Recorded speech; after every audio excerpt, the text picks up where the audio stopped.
Ano ba ang reaksyon ng mga taga Cebu doon sa paglitaw kanina ni Senator Joel Villanueva sa plenaryo ng magpatawag ng special session?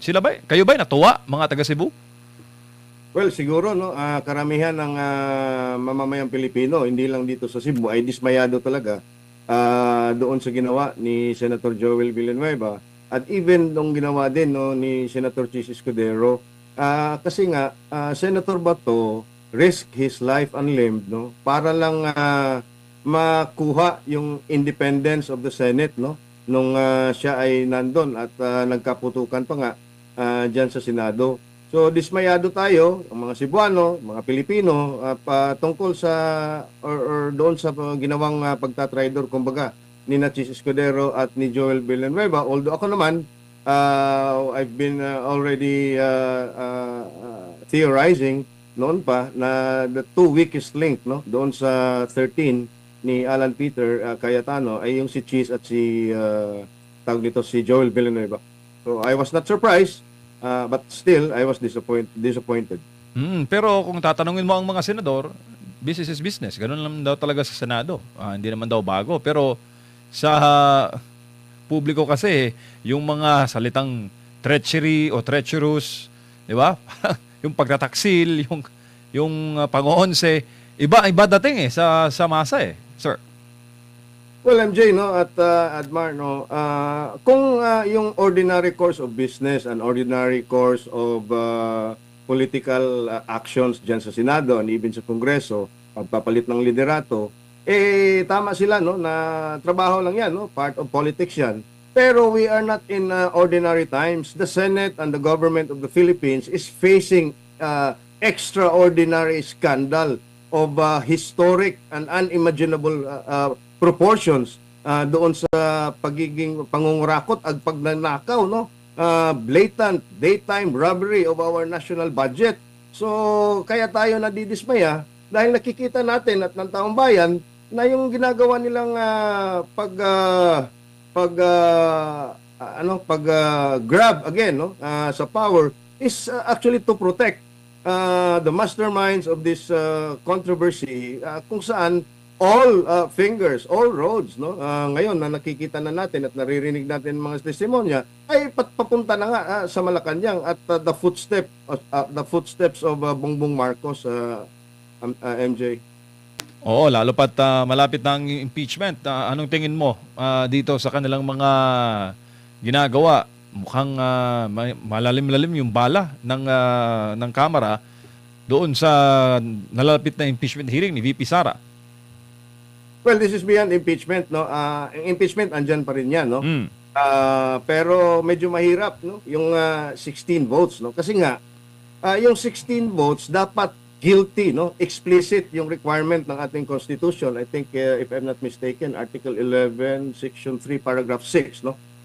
That no impeachable officer shall be convicted without the concurrence of 2/3 no of all members of the Senate, no? At walang qualifications yun. Very direct at very straight yung text ng constitution natin.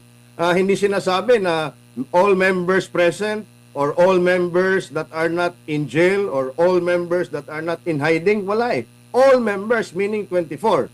Meaning to say, kahit makulong pa yan si Jinggoy, kahit makulong pa yan si Senator Bongo or si Bato pa, kasi a non-vote is also considered a not guilty vote. Hindi yan po pwede na mag-abstain ka or hindi makaboto ay ika-count mo yan as guilty vote. Hindi, kailangan pa rin nila ng 16 guilty votes. Whereas yung depensa naman ay kailangan lang nila is 9 not guilty votes or 9 including abstentions or including the absence kaya hindi nakaboto yung isang senador. Ang nakikita natin dito, Admar, no? Pag hindi nila na-impeach no or hindi na-convict kasi impeach na si Inday, pag hindi nila na-convict sa impeachment trial si VP Sara Duterte, yung plan B nila will kick in. Ito na yung CONAS, ito na yung term extension because they now have sa kanila naman talaga yung lower house. Now they have the Senate, the 13, no? Yung key number dyan for the majority is 13. So, again, baka ipa-fast track nila yung Constituent Assembly to amend the Constitution But then again, kailangan pa rin ata ng 3/4 vote, no? Each houses voting separately, ibang usapan pa rin 'yan. So again, yung impeachment, hindi ko kaya nga natatawa tayo, no, kahit hindi tayo abogado, may mga house prosecutors, no, na gusto talaga nilang isali, no, or gamitin yung Abilino versus Cuenco doctrine, no, na pagka gawin nilang 18 yung members ng Senate na nasa labas, nakakulong at nagtatago yung iba, ang magiging 2/3 dyan is 12 na lang daw, no? Kasi hindi makaboto yung wala dyan. So, hindi yan po pwede because very rigid yung ating constitutional mathematics kung tawagin ng ating mga legal experts sa MJ. Pero sinabi na ng mga senador na hindi na sila pabor sa CONAS o anumang hakbang para baguhin ang konstitusyon, na on record yan, yung nung ginawa ni Senator Amy Marcos recently. Well, alam naman natin na talagang napakasinungaling ng administrasyon na ito, MJ, no? I don't want to mince words, no? Talagang sinungaling, no? Kailan lang ba tayo sinabihan ni Bongbong Marcos ayaw niya ng impeachment? Itinuloy pa rin ang impeachment kay Inday on February 5, 2025. Nagrally na yung INC, January 13, 2 million yung lumabas. Ayaw namin ng impeachment, ayaw di Bongbong Marcos. Tinuloy pa rin. Hindi raw papapasukin yung ICC dito. Hindi tayo magko-cooperate. Sila pa yung unang nakipag-cooperate at kinidnap si Pangulong Rodrigo Duterte in violation of our judicial process. So, hindi tayo talaga maniniwala. Everything is possible with this administration, Admar and MJ. Opo, by EB, maayong gabi si Admar ito.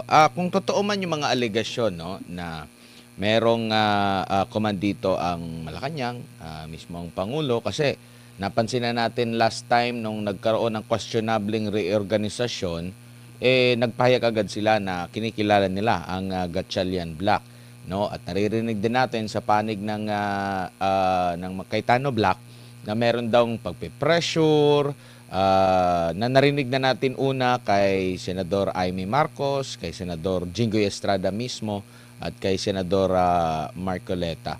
Paano na magiging independent ngayon itong atin pong Senado? So kumbaga, matatrap na ang mga senador na nakalinya sa administrasyon, sa kung ano ang gusto ng administrasyon, kasi nga dahil sa pagpayag nila, no, nag-compromise sila if ever man natotoo yung mga alegasyon ng pagpe-pressure, pananakot.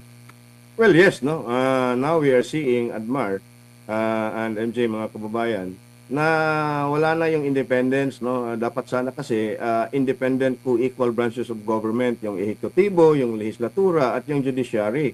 Pero ngayon yung active branches of government, kasi yung judiciary kasi it's a passive branch of government, no, hindi yan proactive, no. Mag-a-action lang yan pag mayroong dudulog doon sa husgado, no. Limbawa na nga sa Korte Suprema. Yung active portion of our government, no, yung executive at legislative, dapat sana meron silang checks and balance at dapat sana independent sila from each other, although meron silang mga common grounds, no. Pero ngayon, pag hawak na ng ehekutibo or kahit ng lehislatura, hawak niya yung ehekutibo or the other way around, which is happening right now, wala na talagang independence, no? Kasi executive privilege, no, or executive discretion ang namamalagi, no, at ang namamayagpag ngayon. At nakita naman ng taong bayan yan, paano nila tinrato yung Senado na independent branch of government, pinasok ng DILG, pinasok ni Matibag ng NBI. Alam mo, Admar, nakikita talaga natin na hawak at gusto talagang mahawakan pa ng Administrasyong Marcos ang buong sistema ng gobyerno. Again, ilang taon na ang nakalipas dito sa programa ninyo nung na-interview ako noon. Sinabi ko na this is actually we are going through the same playbook with some revisions doon sa first Marcos administration, and we're seeing it right now, sadly.